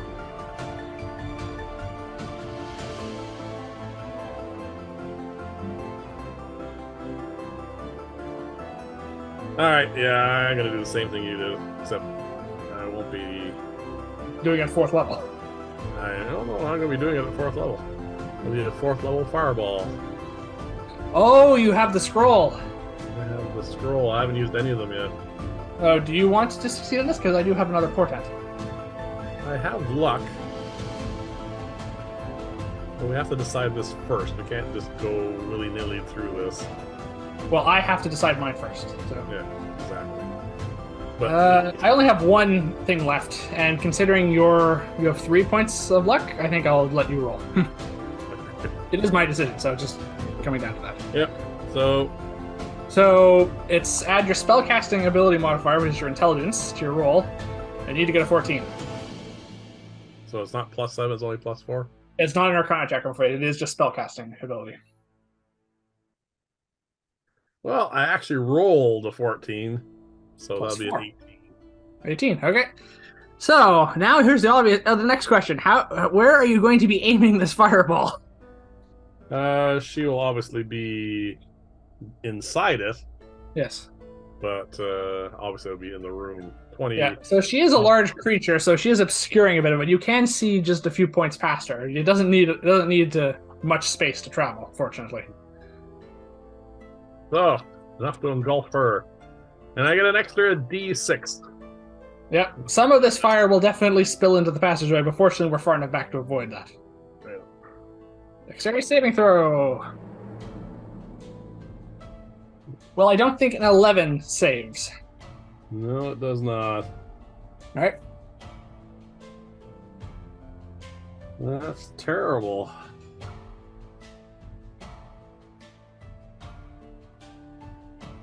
For 26 points of damage. That's lower than the other one you did. Yeah, I know. I just didn't say it was terrible. Alright, well, the nice thing about damage is it all goes to the same place. Yes. Unfortunately, that was a terrible scroll. I know, it was only 4 points better than the magic missile. Yeah. Alright, so, you cast the scroll. 9d6 damage. The scroll bursts into flame, it condenses into a small bead of fire. Nope, sorry, I missed a 3. So 29 points of damage. Alright, that is a bit better. Doesn't even make it up the average of one I can cast. It still counts. All right. So as the scroll burns away and condenses into a small bead of fire, which shoots out and then explodes, you do feel the heat come rushing in as the flames do enter the the passage a little bit. Not enough to be a threat to us. Yep. But fireball does go through tight spaces and everything. It spans out around corners and things. Oh, yeah. And what she lets out a roar as the fireball hits her, but she's still there in the entranceway. Oh, I know. Yeah. But she's looking hurt now. Oh, yeah? She took 2 very high level spells in short succession. True enough. She's very angry and very stubborn, but she's taken a beating in a short period of time. That's her turn. It is her turn. All right, round 2. Well, she's not fleeing, so. Okay, she is staying at the entrance and she's going to do 3 more tail spines. Okay. One's going at you. Second one's going at you. Third one's going at me. She's dividing it up this time. Alright, so. Oh, that's a. So, the first one that goes at you is another 7 and dings off the wall. Alrighty. Second one's an 11. I'm feeling Doesn't hit relatively you. confident. Yep.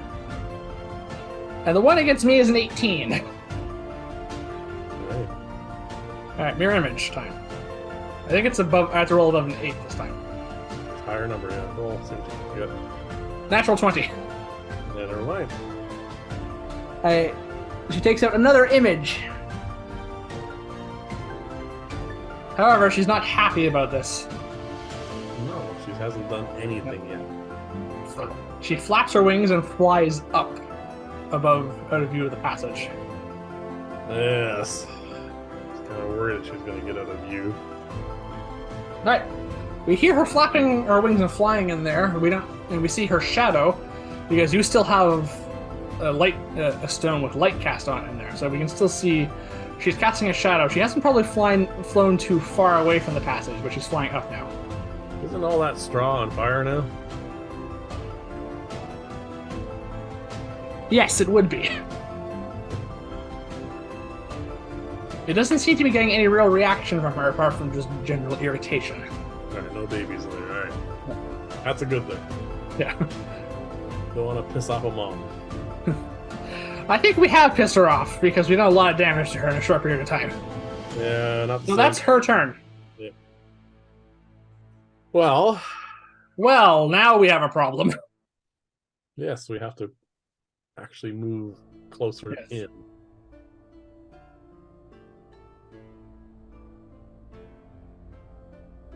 So I can make it in there if I go with my movement.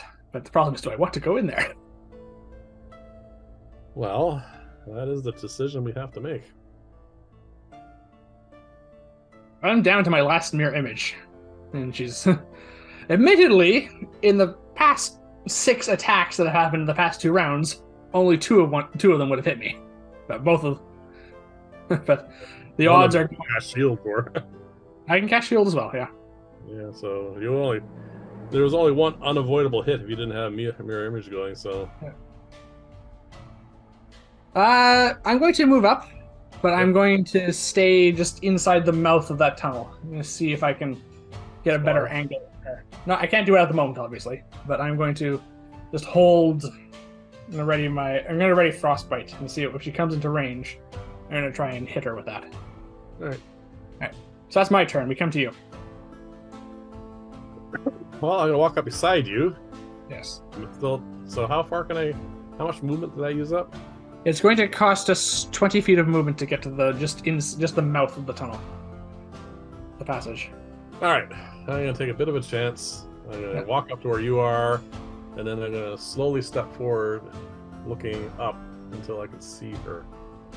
All right, so you do have to move 5 more feet forward, which brings you just outside basically outside the mouth of that passage, and you're looking up. She is flying up above in the air. She can't attack you because she already used her action the last round to attack you, but she's flying up and she is looking down at you. Fireball. Fireballs. Rolled hit. 17. That hits.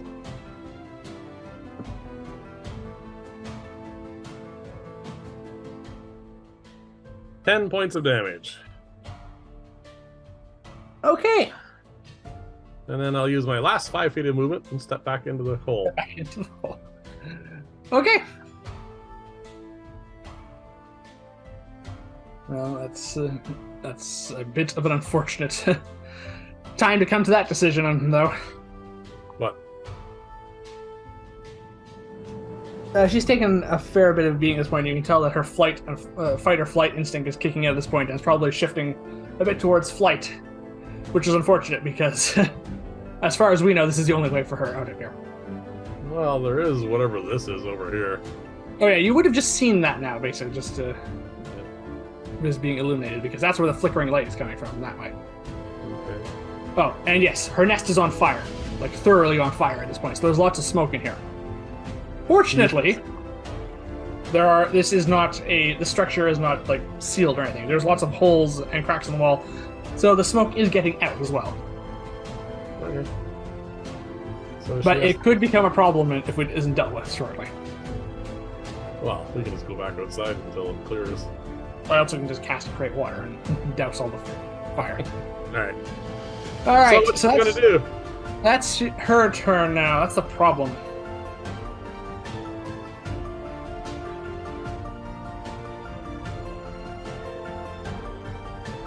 Alright. She flies down. We can see her flying towards the other passage there. Head this way? Yeah. So you're the only I don't know that's there yet, but you've seen it as you just looked out. Yep. However, as she's flying by, she does pass into my field of vision for the frostbite cantrip to work. So alright, Constitution saving. That's a 16, which is a fail. Yep.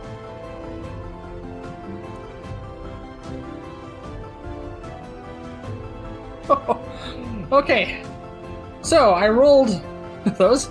It was a 1 and a 6 for 7. Yep. Which is exactly how many hit points she has remaining. Oh, really? Yeah. Wow. I hit her with frostbite. Yep. So as the frost cloud comes out, and in theory it engulfs her, and ice forms around her, and she smashes into the ground, and basically carves into the ground towards just outside that circle there, just outside that central ring. Yep. Basically, it lands right on top of that corpse and just comes to a halt. All right. Our first mana core. Yep. All right. And as the sound of that happens, it comes down, and the combat dies down, and there is smoke and flames billowing into that chamber. This is where we're going to take a break for now. All right. Our first encounter in this dungeon.